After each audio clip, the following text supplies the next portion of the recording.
ဂေါတမမြတ်စွာဘုရားရှင်ဗျာဒိတ်ပြီးတော်မူခဲ့တဲ့နောင်ပွင့်တော်မူမဲ့ဘုရားစေစုတော်မူမဲ့ဘုရားစေစုအကြောင်းကိုအချင်းချုပ်ပြန်လေမျှဝေတင်ဆက်ပေးသွားမှာပဲဖြစ်ပါတယ်။နံပါတ်1အရိမတ္တိယမြတ်စွာဘုရားအဇိတယဟန်ဤဗဒ္ဒကဘာမှာနောက်ဆုံးပွင့်တော်မူရန်ကြံရှိနေသေးတဲ့အရိမတ္တိယမြတ်စွာဘုရားရှင်ဟာကေတုမရီပြည်မှာတိန်ခါစัจ जा မင်းရဲ့ပရောဟိတ်သူ့ပြမပုံနာနဲ့ဗြဟ္မဝရီပုံနာမတို့ရဲ့သားတော်ဖြစ်ပါတယ်။မဟာဗောဓိပင်မှာကန်းကော်ပင်ဖြစ်ပြီးလူတို့ရဲ့တက်တန်နှစ်8000တန်းမှာပွင့်တော်မူမှာဖြစ်ပါတယ်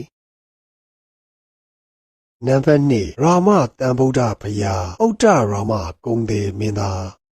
ဤဗဒ္ဒကဘာဖြစ်ပြီးနောင်ကဘာတသိန်းအကြာမန္တကဘာမှာရာမတန်ဗုဒ္ဓဘုရားပွင့်တော်မူမှာဖြစ်ပါတယ်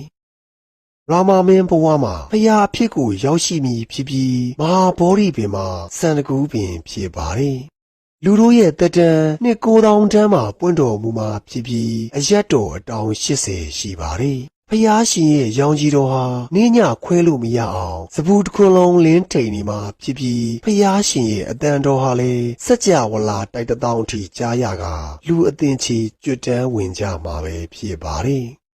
။နံပါတ်3ဓမ္မရာဇာဖျားအသေးနတီကောသလမင်း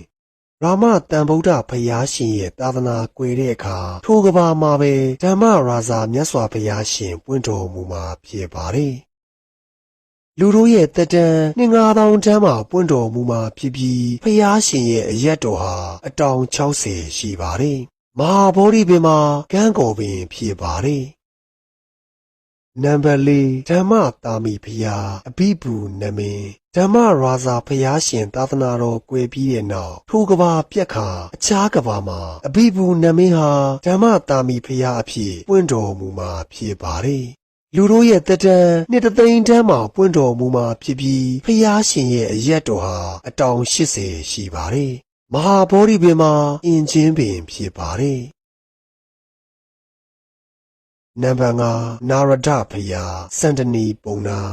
ဓမ္မတာမီဖျားပွင့်တော်မူပြီးတဲ့နောက်ကဘာတသိန်းဖျားပွင့်ခြင်းမရှိပါထို့နောက်ကဘာမှာတော့လူတို့ရဲ့တက်တန်နှစ်2000တန်းမှာနာရဒဖျားရှင်ပွင့်တော်မူမှာဖြစ်ပါတယ်။ဖျားရှင်ရဲ့အရက်တော်ဟာအတောင်120ရှိမှဖြစ်ပြီးမဟာဗောဓိပင်မှာစန္ဒကူပင်ဖြစ်ပါတယ်။နံပါတ်6ရန်တိမုနိဘုရားသူရိန်နမင်းနာရဒဘုရားရှင်ရဲ့သာသနာကွယ်ပြီးတဲ့အခါထိုကဘာမှာပဲရန်တိမုနိဘုရားရှင်ပွင့်တော်မူမှာ